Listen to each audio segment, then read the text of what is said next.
Cześć i dzień dobry wszystkim, Mufik z tej strony i zapraszam Was na materiał z gry The First Descendant, w którym pokażę Wam, w jaki sposób możecie korzystać z przygotowanego przeze mnie kompendium wiedzy na temat gry.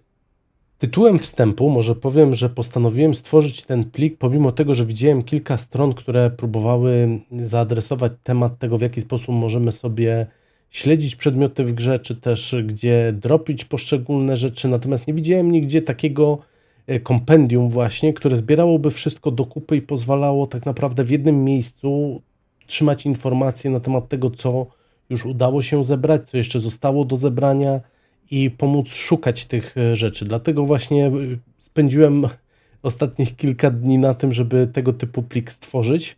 Mam nadzieję, że Wam się przyda. Na pierwszy ogień omówmy sobie stronę tytułową. Tutaj przygotowałem taką dosłownie kilkuzdaniową instrukcję, jeżeli chodzi o to, w jaki sposób możecie z tego pliku korzystać. Wiadomo, ten poradnik, który właśnie oglądacie, będzie zdecydowanie lepszy do tego celu, ponieważ planuję Wam pokazać nie tylko jakie są feature'y zawarte w tymże pliku, ale także jak możecie z tego w taki fajny, sprytny sposób korzystać, jak ja planuję w ogóle korzystać z tego pliku, który sam przygotowałem. Lecimy dalej.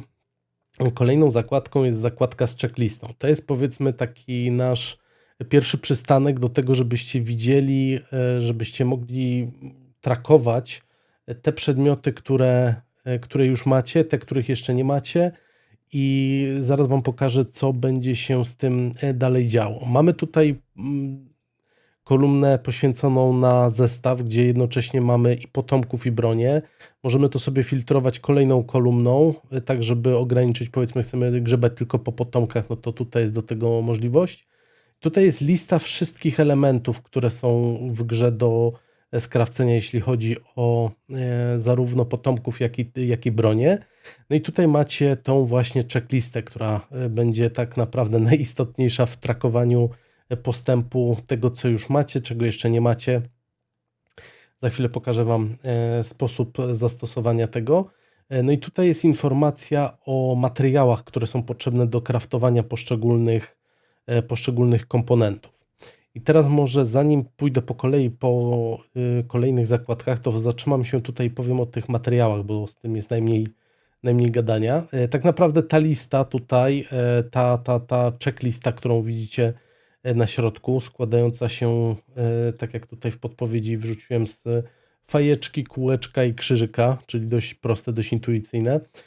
Rozmawia też z innymi zakładkami. Tak na przykład jakbyśmy sobie przeszli na zakładkę z materiałami podstawowymi, to tutaj macie wylistowane wszystkie materiały, które są potrzebne do tego, żeby te komponenty w grze craftować. Oprócz tego macie tutaj wylistowaną całkowitą potrzebną ilość, jeżeli chodzi o poszczególne materiały, także wiemy, że na przykład będziemy potrzebowali ponad 10 000 sztuk akceleratora metali, żeby wykraftować wszystko na maksa. Obecnie potrzebna ilość to jest coś, co właśnie jest zależne od naszej checklisty, ponieważ jeżeli byśmy sobie tutaj na przykład zaznaczyli schemat nanorurki boskiej kary, to korzysta, powiedzmy, z półtrwałej plazmy. 72 sztuki. Przejdziemy sobie na materiały podstawowe, znajdziemy sobie półtrwałą plazmę, to tak jak widzicie, pomiędzy całkowitą potrzebną ilością i obecnie potrzebną ilością jest już różnica, ponieważ sprytnie policzone tak, żeby odejmowało nam te materiały, które sobie zaznaczymy, że mamy już coś skraftowane. Więc będziecie tutaj mogli tak naprawdę na bieżąco śledzić to, czy jeszcze zostało Wam ponad 10 000, ile tego jest, żeby sobie poradzić, żeby zaplanować jakąś farmę. Tutaj wprowadzacie tą ilość, którą posiadacie już na dany moment i wtedy tutaj w ostatniej kolumnie tej fioletowej zobaczycie różnicę pomiędzy jednym i drugim, czyli tak naprawdę taką ostateczną ilość tego, ile jeszcze musicie zdobyć. Oprócz tego tutaj dorzuciłem kolumny, które zawierają informacje na temat tego, na jakim poziomie trudności, na jakim regionie, mapie, instancji, gdzie generalnie farmić te podstawowe przedmioty, których będziecie potrzebowali. No i tutaj jest opis, który mówi o tym, co trzeba zrobić, żeby właśnie ta farma przebiegała w miarę szybko, w miarę sprawnie. Ok, wracamy sobie tutaj do tej naszej checklisty. O materiałach powiedziałem, więc możemy przejść teraz tak naprawdę do naszego najważniejszego elementu, jeżeli chodzi o ten plik, czyli zakładki z materiałami amorficznymi. To może na pierwszy rzut oka wystraszyć i sprawić, że odechce Wam się czegokolwiek, ale w miarę jak się zapoznacie z tym arkuszem, to wydaje mi się, że będzie w stanie bardzo Wam pomóc i ułatwić szukanie poszczególnych materiałów. Jadąc po kolei, od lewej mamy informacje na temat potomka, broni i ulepszenia, czyli generalnie wszystkiego tego, co może nam wypaść w ramach poszczególnych materiałów amorficznych. No i tutaj jest już informacja o samym materiale, czyli jego numer, jakie dropi komponenty, jaka jest szansa na ich wydropienie, jaki jest stabilizator kształtu potrzebny, czy też patyk, może to generalnie przybliżę, żeby było coś lepiej widać. O, no, tak jak mówiłem, potomek, broń, ulepszenie, no i tutaj informacja o komponentach. No i jadąc dalej, tutaj mamy takie dodatkowe informacje, które stwierdziłem, że też są przydatne, czyli na jakim poziomie trudności dropi dany materiał amorficzny i gdzie go później otwieramy, w jaki sposób go otwieramy. Informacja o regionie, z którym jest związany dany materiał amorficzny i czy w ramach posterunków jest wymagany jakiś dodatkowy potomek. W tym wypadku jest to albo brak dedykowanego potomka, albo szaren, bo niektóre materiały dropią jako dodatkowa nagroda w ramach strategicznych posterunków wulgusów, no i trzeba mieć tam po prostu szaren, żeby móc ten materiał amorficzny pozyskać. Teraz, tutaj jest informacja właśnie o samym pozyskiwaniu, czyli widzicie, jaki jest sposób pozyskiwania. Generalnie może być to posterunek, boss, operacja specjalna, operacja infiltracji albo jakaś konkretna misja. To wszystko jest tutaj wylistowane. No i oczywiście do tego jest dołożona lokalizacja, gdzie musicie się udać, żeby te konkretne materiały móc dropić. No i zaraz obok macie informację o tym, w jaki sposób te materiały amorficzne już otworzycie. Czyli albo jest to gotowy komponent w wypadku schematów albo kilku konkretnych elementów, albo na walce z bossem, albo poprzez event z reaktorem. No i tak samo informacja o lokalizacji, gdzie dana walka, albo z kim dana walka ma miejsce, albo gdzie znajduje się dany reaktor. No i tutaj na samym końcu w wypadku, gdyby były to reaktory, dorzuciłem też informację o ilości odłamków, jaka jest potrzebna na otworzenie jednego materiału amorficznego.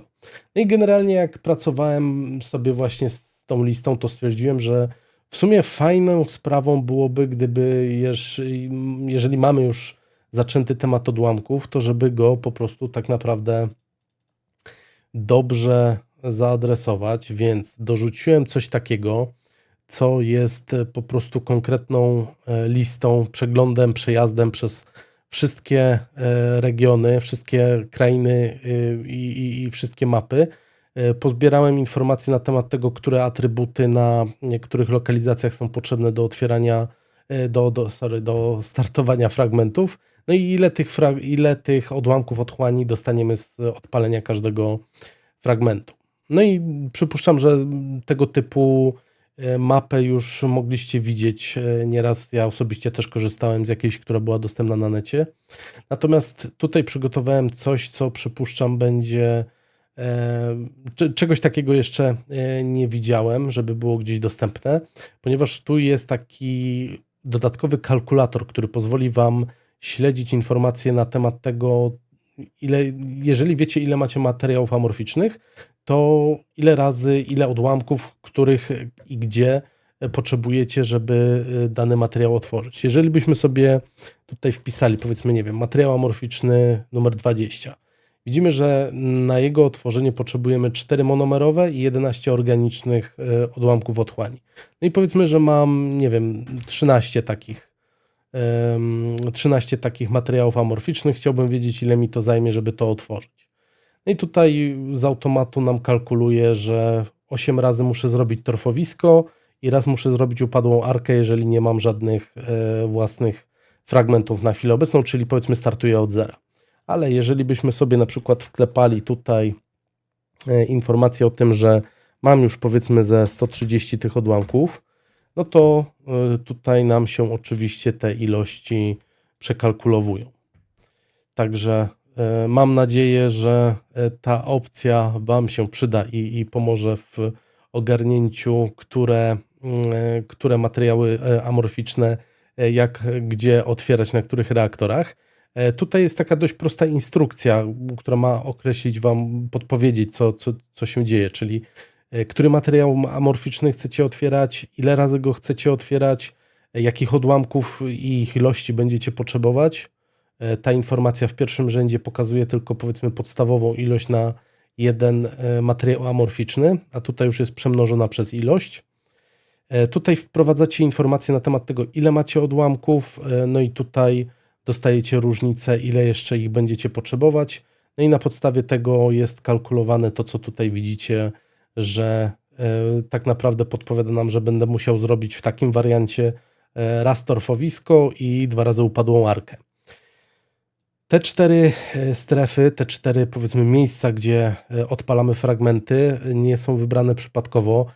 Z tego, co sprawdzałem na internecie, no i też empirycznie, są to, wydaje mi się, najlepsze miejsca do tego, żeby te konkretne typy odłamków pustki farmić.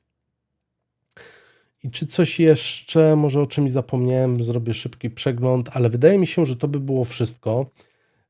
Mogę wspomnieć też o tym, że dokładnie to samo jest tutaj wrzucone w języku angielskim. Są dokładnie te same zakładki z potłumaczonymi nazwami na język angielski, tak jak tutaj widzicie, to wszędzie wygląda dokładnie tak samo. Także możecie wybrać, sparować to tak naprawdę z taką wersją gry, z którą wy działacie i śmiało możecie wyrzucić te pozostałe zakładki, z których korzystać nie będziecie. Ok, to było takie trochę na sucho gadanie bez powiedzmy konkretnych przykładów, przynajmniej bez wielu przykładów. Może teraz wezmę na szybko, wyklikam po prostu te elementy, które pamiętam, że na pewno mam i zobaczymy, co się będzie działo z całym naszym arkuszem. Ok, żeby coś się działo, odpaliłem zupełnie świeżą zakładkę. Wchodzę w plik, do którego link macie w opisie filmu i tutaj, żebyście mogli działać na własną rękę, macie opcję albo żeby pobrać sobie ten plik lokalnie. Polecam, jeżeli macie taką możliwość, bo działa to wtedy zdecydowanie lepiej.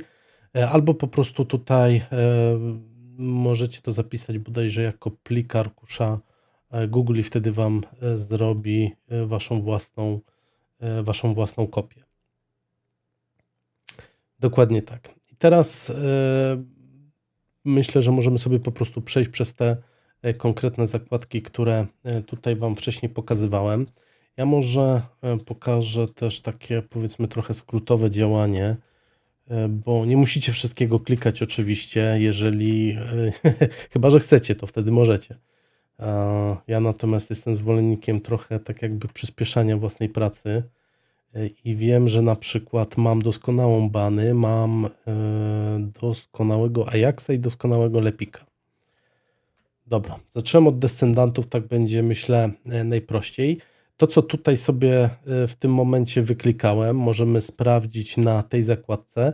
Tak jak widzicie, na początku mi to markuje na zielono po prostu te wiersze, z których elementy już są zdobyte, także wiem, że na pewno nie muszę się w żadnym stopniu skupiać, a jeżeli na tej zakładce w jakimkolwiek stopniu odświeżycie sobie filtry, nawet wystarczy po prostu któryś kliknąć, dać OK, to wtedy te wiersze z Ajaxem, bany i wszystko to, co tam podznaczałem, znikają, więc tak naprawdę ta lista, którą widzicie tutaj, będzie Wam się po prostu redukować w miarę tego, jak tutaj będziecie nanosili swoje postępy.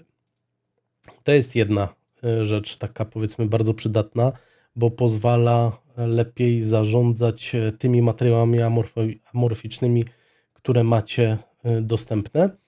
I powiedzmy teraz taki najbardziej życiowy przypadek zastosowania tego, co tutaj jest.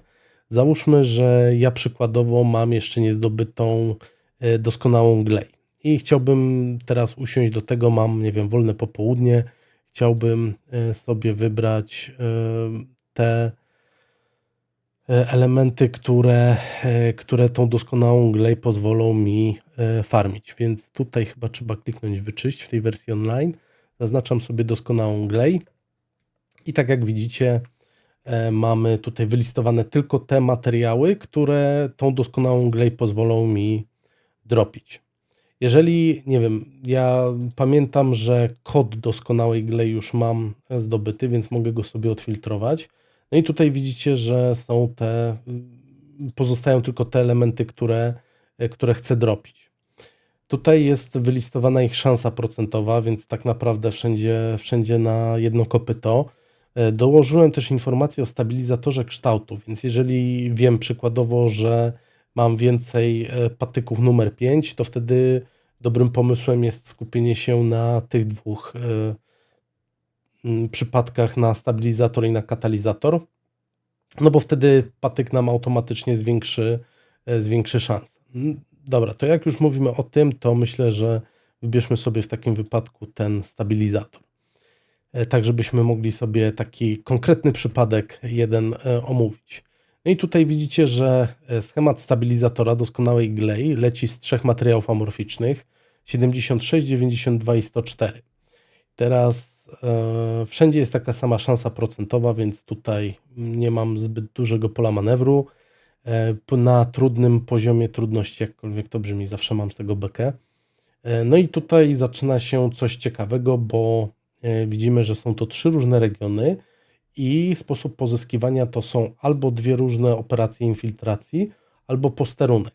No i wiadomo, na posterunku otworzymy przy pomocy monomerowych i polimerowych. Ja pamiętam, że tych polimerowych mam trochę mało, więc tak średnio bym powiedział, że mnie ta możliwość cieszy.